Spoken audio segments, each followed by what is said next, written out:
ইয়াত আমাৰ পাছৰ একটো চোৱা পাছৰ এক ইয়াত দিয়া আছে তোমাৰ আমি জানো নহয় জানো তো এতিয়া চোৱা এই সমান চিনৰ এইফালে আছে বাওপক্ষ সমান চিনৰ এইফালে আছে অপক্ষ আমি বাওপক্ষটোৰ পৰা মানে সৰল কৰি যাম লিখি এইখিনি লেখা কোসেক থিটা minus cos theta whole square এটু পাম 1/sin থিটা মাইনাস cos থিটা মানে cos থিটা বাই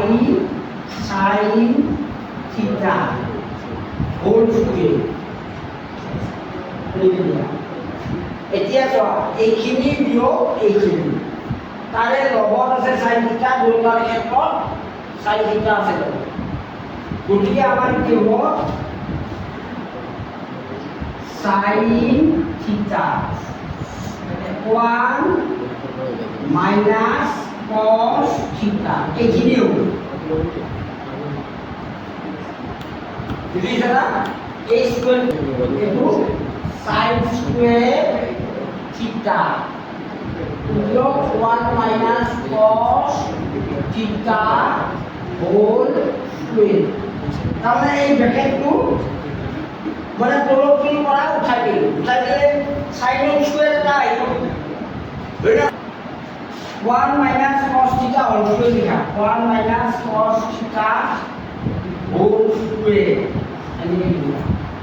আৰু sin স্কয়াৰ থিটা মানে তুমি কি লিখিব পাৰা 1 মাইনাস cos স্কয়াৰ থিটা লিখিব পাৰা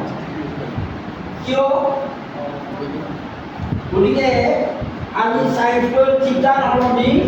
1 মাইনাস cos স্কয়াৰ থিটা লিখিব বুঝা আৰু এইখিনি আমাৰ কি হ'ল কৰিল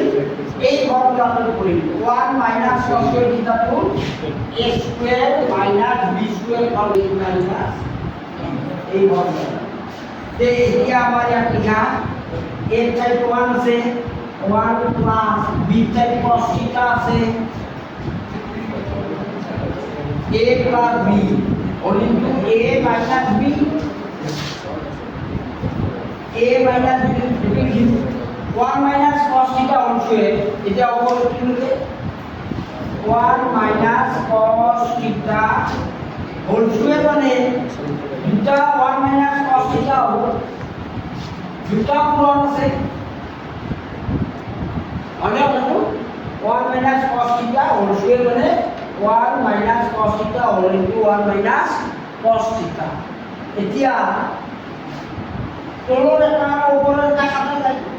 1 minus cos theta তলৰ যে 1 minus cos theta এটা কাটিলো আটাৰ পাৱাৰ কি দেখিল 1 minus cos theta all into 1 plus cos theta তো এইটো আমাৰ ওপৰৰ সমান হৈ গ'ল 1 minus cos theta by 1 plus cos theta হয় নে নহয় গতিকে এইটো পাই গ'লো এইটো ৰাইট হ্যান্ড সাইড এইটো প্ৰমাণিত হ'ল